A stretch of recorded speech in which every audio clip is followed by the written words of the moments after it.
দর্শক, জাকসুর ভোট গণনার সবশেষ পরিস্থিতি জাহাঙ্গীরনগর বিশ্ববিদ্যালয় থেকে সরাসরি জানাচ্ছেন আমাদের সিনিয়র রিপোর্টার হাসনাইন তানভীর। তানভীর, এ পর্যন্ত পাওয়া ফলাফলে শিক্ষার্থীদের কোনো প্রতিক্রিয়া জানতে পেরেছেন কি আপনি?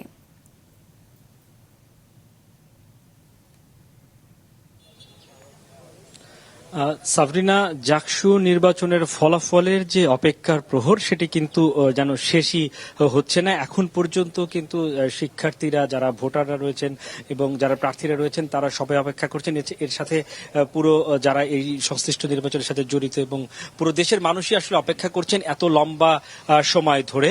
3 দিন ধরে কিন্তু ভোট গণনা সেটি চলছে। তবে আজ বিকেল নাগাদ এটি শেষ হয়ে যাবে এবং সন্ধ্যা নাগাদ চূড়ান্ত ফলাফল ঘোষণা করা হবে, এমনটি জানানো হয়েছে নির্বাচন কমিশনের পক্ষ থেকে।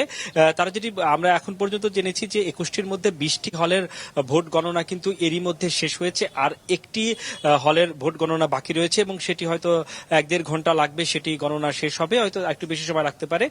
এরপরে কিন্তু ভোটের ফলাফল ঘোষণার জন্য যে প্রস্তুতি সেটি নেবেন এবং সন্ধ্যা 7টা নাগাদ ফলাফল ঘোষণা করা হবে, এমনটি জানিয়েছেন এইখানকার যারা প্রধান নির্বাচন কমিশনার তিনি।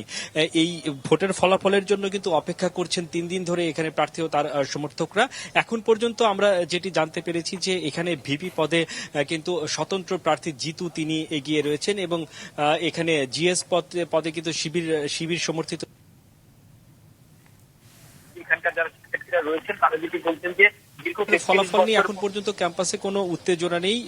এখানকার যারা শিক্ষার্থীরা দীর্ঘ 33 বছর পরে ক্যাম্পাসে একটি নির্বাচন হয়েছে, সেই নির্বাচনের যেন ফলাফলটি সুষ্ঠুভাবে ঘোষণা করা হয়, সেটি যেন হয় এবং যারা জিতবেন তারা যেন সকল শিক্ষার্থীদের সাথে নিয়ে ক্যাম্পাসটি যেন সুন্দরভাবে পরিচালনা করে, তারা এমনটাই প্রত্যাশা করছেন। যে এই ভোটের ফলাফল নিয়ে শিক্ষার্থীদের মাঝে তেমন কোনো এখন পর্যন্ত কোনো উত্তেজনা নেই। তবে যারা প্রার্থী সমর্থকরা রয়েছেন তারা এই গত 3 দিন ধরে এই প্রধান যে নির্বাচনী কার্যালয় রয়েছে সেখানে তারা অপেক্ষা করছেন। তো জাহাঙ্গীরনগর থেকে এই ছিল আমার কাছে